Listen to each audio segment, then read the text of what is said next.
Three of you for your support and your organizations for support of IPE. It's very exciting, all the progress that has been made.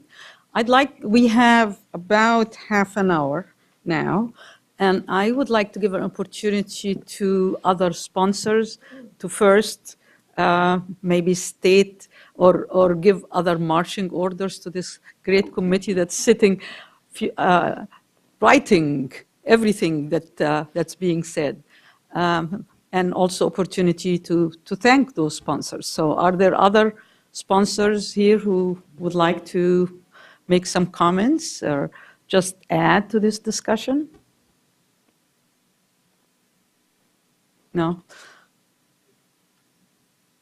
Okay, so now let's open it up for dialogue. I think what we heard are some of the progress that has been made in assessment of students. We know that there isn't much progress that has been made in terms of testing and assessing collaborative practice and teamwork, patient outcomes. These are areas that we definitely need to move forward in. And we also heard that we still need to think about definitions in spite of all the work that has been done, because definitions really determine some of the outcomes and determine what we are going to look at.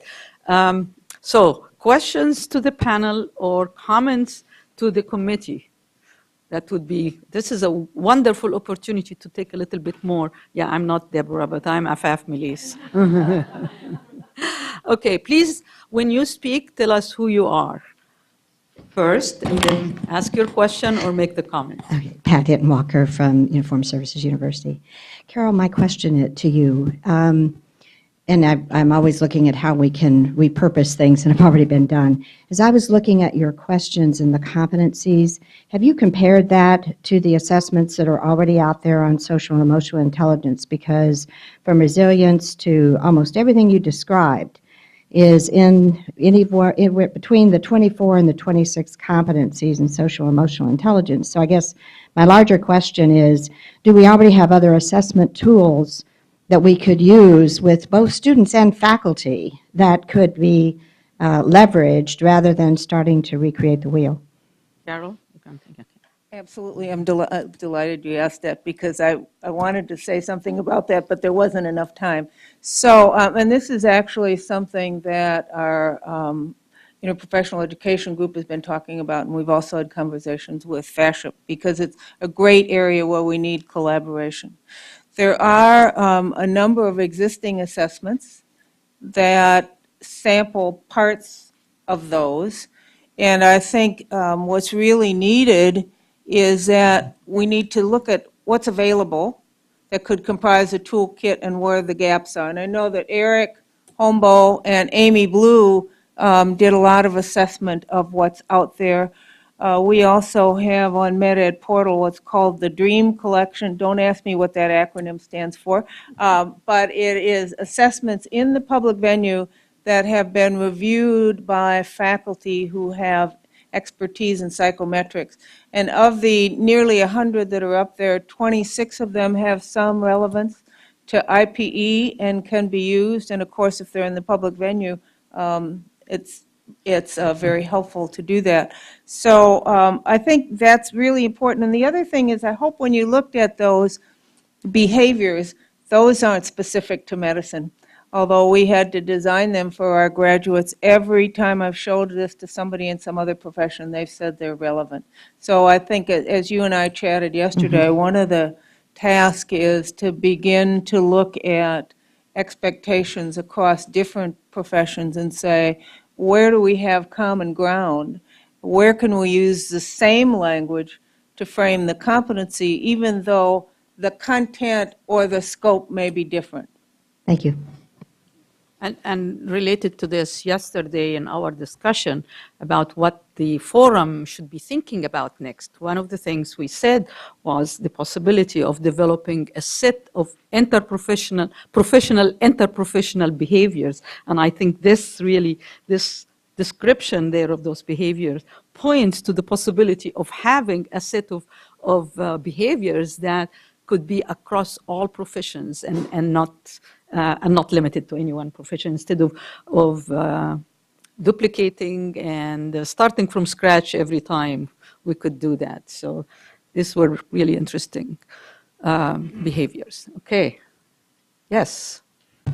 Warren Newton from the American Board of Family Medicine. It's a question for the panel, and it might be on the category of another complexity, but is it useful systematically to distinguish between outcomes in the acute and inpatient setting and the ambulatory and primary care setting? A lot of our information comes from acute hospitals in tertiary or quaternary care with horizontal patients. With many fewer numbers of patients than is seen in the ambulatory care arena with vertical patients. The teams are different. They form and end very differently, and the professions are different. And is it worthwhile to make that distinction as we think about outcomes of interprofessional education? Okay, this is directed to the whole panel, so I'm going to ask each one of you to give it a try to answer. Thanks, Warren. I'm not sure that it's an issue of differentiating so much as acknowledging that context matters. So I talked about global context being important. I do think practice context is critical to understand. So I think as the consensus panel looks at the evidence, it might not be so much as differentiating this works in acute care, this works in primary care, but where there is robust evidence, for us to understand what are the elements that are working in those areas and are they transferable or generalizable to other practice contexts. There are other contexts that will also matter. It could be geography. It could be, as you say, the definition of is it a geographically co-located team or a virtual team. So I think grappling, and maybe it is a complexity issue with the definition of context is going to be important going forward. Thank you, Maria. I would agree with what my colleague has said. I think that it is important to consider this broad community of engagement, and there are, as we know, differences when we're working in the area of prevention versus acute care. So deciding where the common or the sweet spot is, so to speak, and then where are there some very distinct differences that and how we might need to engage differently. For example, working with faith-based community leaders as a part of a team. Some of that will contribute to how effective we are in those arenas with the work of the interprofessional team. So I think that there are benefits to, as you said, it's very complex, but looking at recognizing where it's common ground and then where specifically we need to differentiate. And I would go back, I think, to the evolving notion of how do you make entrustment decisions, that you would never want to rely on any one observer, so you want multiple observations, and you want them in different contexts. And I think what we have to figure out together is which are the types of contexts that are enough different that we need to do sampling. I think he's next. Okay. Well, maybe I'm Harrison Spencer from the Association of Schools and Programs of Public Health. Just to add a little bit, a suggestion for the forum. I don't, just because the weight of the health system is toward acute care and hospitalization, in my opinion, is not a reason for the forum to limit in any way its focus. And in fact, it's just the opposite.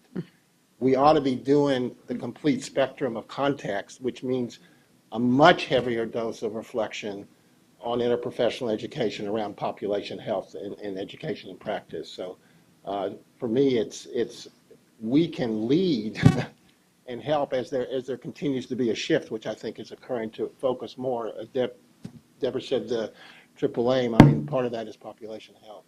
It's what the future is about, is community-based and population-based. So, and it's the more complex, actually, side of assessment, because how do you assess teamwork and interprofessional work out with populations out in the community?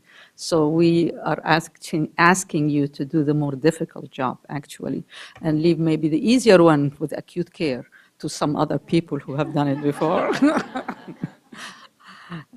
Would you like to respond to that? Just that I agree. I think that it is, and I saw many heads nodding here, that we should not be constrained, most certainly, by the world as we know it today. And that is what the Triple Aim is doing, is driving us to improve, a better state for all individuals. Okay. Yes, Maria. I guess this question raises a question for me around the focus of the consensus panel's work in terms of looking at the evidence within the health sector, or is it also beyond? So not primary care, not acute care, not community, but there are wonderful collaborative learning programs across engineering and law and business and public health. So can we look at evidence beyond the healthcare sector that might point to collaborative models of learning that lead to collaborative practice in different areas? Carol, you have any comment? Okay. Yes. Greetings. I'm Doug Heimberger from the Vanderbilt Institute for Global Health and also representing here the American Society for Nutrition. So that's what leads into my question. Carol, I didn't see in the surveys of either institutions or students dietetics or nutrition being included in the IPE exposures of students. Is that because they're not included or they're not surveyed, or and what can be done about that? It's particularly with obesity being one of the major both public health and clinical problems that we have in this country. It would seem to me that inclusion of nutrition dietetics would be quite strategic. It's not because they're not included, and we have ad hoc reports, from different schools about the array of professions they include. Not only do some of them include dietetics and nutrition, but pastors, pastoral counseling students, lawyers, even one or two schools include architects.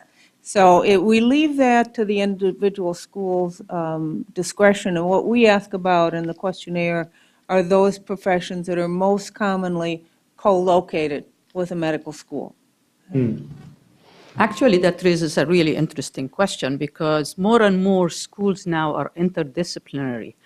So, for example, at the University of Pennsylvania School of Nursing, we have 4 professors of nutrition. So when we ask students, have you been exposed to interprofessional education?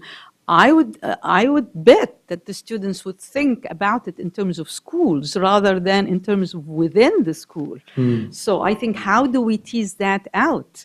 I think that would be really interesting. I mean, there are now epidemiologists, there are engineers, there are informatics people in the school. So I think it would be really important to tease some of that out, because I wonder if there wouldn't be a difference between the product, how the student react, and the outcome if they come from a very homogeneously constructed school as compared to a very interdisciplinary school. So is there a way to find that difference or not? One of the areas that I think that's very fruitful for explanation or for exploration is the whole concept of unconscious bias, and whether the subject of that is race and ethnicity or professional identity. It's still the same kind of mental formations and the same kind of barriers. And so it would be an interesting question to look at in a school that perhaps doesn't have the opportunity to have many other co-located professions, if they consciously address unconscious bias and bring in different examples through visitors or through case problems, can they have the same or even better outcome in terms of openness to other professions that the school that has 16 co-located professions does? Excellent question, which begs another question, which is what happens to diversity in terms of race and religion and country of origin and heritage, and are there differences in the outcomes because of this? So I think that's really a broader question related to diversity, which we must not forget because of the disparities in healthcare in this country and everywhere else. So if there are some way that this could be addressed in terms of the differences, that would be absolutely terrific. Yes. Bjorg Palsauder from the Training for Health Equity Network. Given that this is such a complex task, I just would like to hear how you are building on or using other global studies or other initiatives in terms of trying to measure impact of IP. Well, we probably will be hearing from Maddie when she introduces what's going to happen, and we're going to be hear from other people. But that's a really good question. And I think it's a question that Deb also raised about a report that came out from the American Academy of Nursing, and if this report is going to be also entered in the reports that should be reviewed in terms of assessment. So I'm sure this is going to be really thorough, and all the reports are going to be reviewed, and it's not going to exclude some of the global work that has been done, some of the fine global work that has been done in assessment too. Okay. Yes. Yes, I had one more question for the panel. Carol, you had a lot about simulation in terms of the technology, but I guess the question that I have is pushing the envelope and looking at what we're doing with evidence with mobile, other ways of thinking about building teams virtually. And I'm just wondering what the panel would recommend beyond the tradition of simulation, because that was your primary question related to technology. And I'm thinking, all the way through yesterday, the second question was always about innovation and technology. And so I'm just curious about what you would recommend to push that agenda. Or what questions might they be asking, for example, Right. of the panel? Because this is really about innovation. It's not the status quo and evaluation the way we have done evaluation, but it's Exactly. really pushing in the future, how do we use technology and other ways of measuring, of getting the team together, doing interprofessional education and measuring it. And also seeing the patient or person as a member of the team. Yeah, yesterday at the planning committee, somebody made the comment that we shouldn't substitute online learning for real life experience. Absolutely not. On the other hand, my view is that everything that doesn't require the social context of the classroom, hands-on learning, and direct observation should have the opportunity for asynchronous learning. So I would say use technology to the max. They need to know how to interact with a team by Skype and other methods. I would use an online course for some of the basic content so that we save faculty to do the role modeling and mentoring and don't repeat the same content from place to place.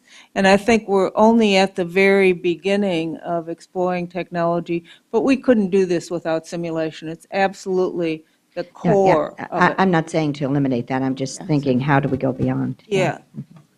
Because when we think of technology, we always go to the simulation. So Exactly. you're saying what else is there? Right. So telehealth, for example, now patients now are going to have their own monitors, and they are going to monitor their health. Now, where does interprofessional education and teamwork come in terms of that? I think that's an interesting question. I just wanted to add a comment that was raised at our dinner table last evening as a part of conversation, and we did not have the answer, but I think a very illustrative, an example, a good example, I can't say it, is Uber. You know, you look at what Uber did for taxi, and we need to be that smart about how we think about technology to advance this very important work. I don't have how, but I think about it. It's when you and most people are familiar. So Uber is a device on your app that you can now request in most cities taxi transportation. And what it gives the consumer is it gives you an expected, so reliable time. It gives you a clean vehicle, and it gives ease of payment, all of which the taxi industry has been slow to adopt. But it has facilitated an advancement and actually a more consumer-friendly way to move around. And I think the taxi industry was, for whatever reasons, not willing or able to advance, and we need to think about how we're not constrained by today and how those technology applications can be used to our benefit. But I don't know how to tell you to do that. And some of us communicate with our healthcare professionals now constantly through email and for lots of, so where does interprofessional education and teamwork come in that? Because you communicate with one person at a time. Is this what the future is going to be, or is it going to be a listserv for all the people we deal with, and will they all answer or not? I mean, this is, of course, your task is really assessment and evaluation, but that's assessment and evaluation in the future, and that's what the future is about. I decided I'm not going to be teaching at the university when my grandchildren come to the university, because I won't be able to teach them in terms of what they are doing right now with all the technology and the facility they have with technology and their way of communication, but that's what the future is. And Afaf, I think your point is we frequently think about all the content, but we don't think about where in the curriculum are we really exposing students or teaching them how to use those technologies. Thank you. Thank you. Yes. So again, Harrison Spencer from the Association of Schools and Programs of Public Health. So you asked earlier about sponsoring organizations to say something, and I didn't. But as I'm listening to this, I just thought, so I was at the... Yeah, thank you for your sponsorship, first of all. I was at the the ceremony to launch the Global Commission report in 2010, and I remember sitting there, and Patrick was there, and many others in the room, and thinking about the IOM as being a perfect forum, excuse the pun, for actually a follow-on of that commission. And then participating in this process over the last couple to 3 years, our organization is very strongly feeling that this is a very important effort, and we are definitely interested in continuing. But this is really messy work. This is not easy, and the diversity of the people in the room certainly don't make it any easier. In fact, but at the end of the day, the diversity makes it stronger. And listening to the conversation, I just think we're poised now to continue to really build in a very solid way on what's come before. And I'm very, not that I was disheartened, but I'm very heartened thinking about looking forward. And, you know, we're also a member of IPEC. And, you know, I think all 6 of us have participated in this and see it as important too. So I just wanted to say that. I think this is a really important effort. And it's only over time, if we persist, that we're going to be able to continue to build on what we've done, but more importantly, to even get stronger as we go forward. Excuse me for... No, thank you. It's a turning point. It's a really important turning point because there's so much work that has been done. And now the question is, what difference does it make? What impact does it make? What are some of the outcomes? And so it's a very exciting time for the committee. Yes. Malcolm, So the let incoming me co-chair of this sort of lead forum. the committee in case they have any questions about this. I'm struck by 2 things. You've talked a lot about the education piece, which is obviously what the forum is all about. It's the focus of the forum. It's the beginning of the intervention. It is the intervention that we're looking at. But to some degree, the comments have been a little bit fastidious, as they've ended at the team. And yet the task you formally gave us was to look across the whole spectrum from IPE to the team, and then how improved team dynamics, let me put it that way, would lead to some of the patient and provider and system and cost outcomes. So is that still the expectation of the forum? Has there been a change in your thinking about that? So what are your real expectations? And related to expectations, what are you going to do with the information this committee provides you? Great question. Great. Have your expectations changed? What might you add to your expectations, and how will you use those expectations in your organization? Let's just focus on your organization. Yes, Carol. Understand. So being the one at this table that probably has the least expertise here, I'll start.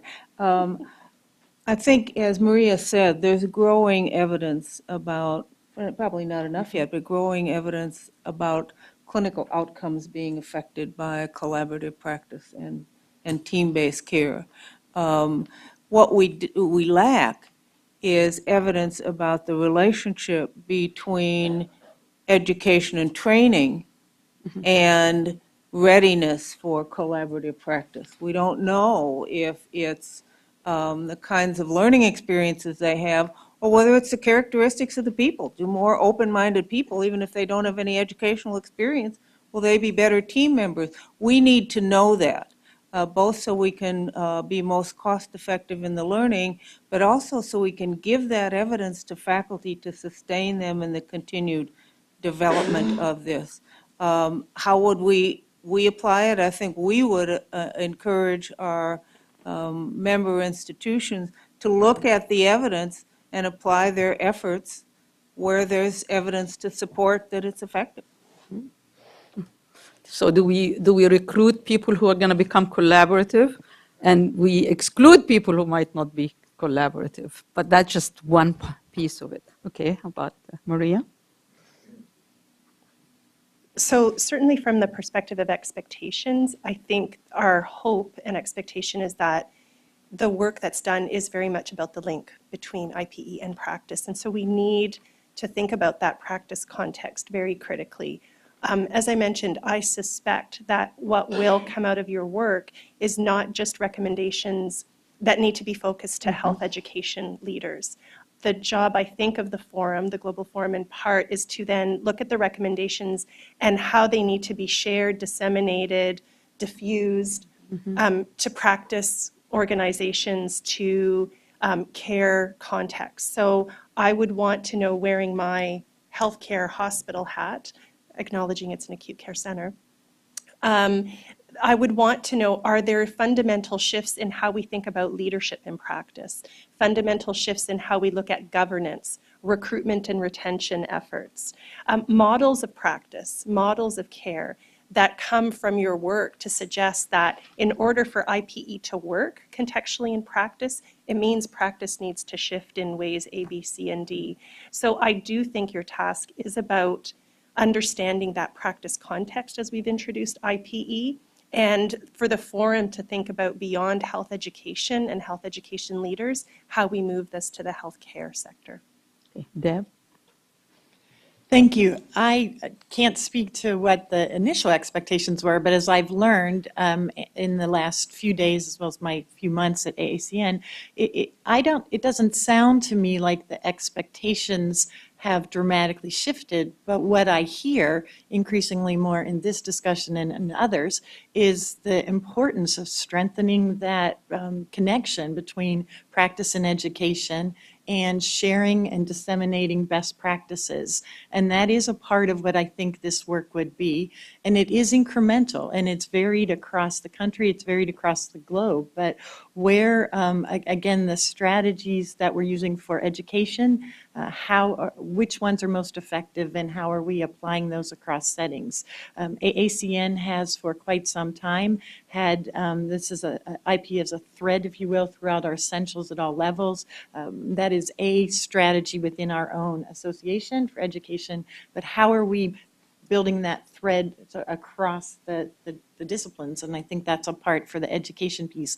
And it's increasingly more, this is an evolving environment as we improve our efforts to transform healthcare delivery.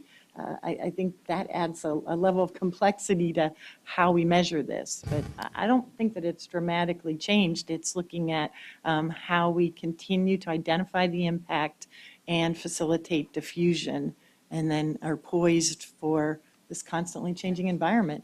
And we can't forget the impact on patient and patient care. And that's where the outcome, where we have very little work that has been done.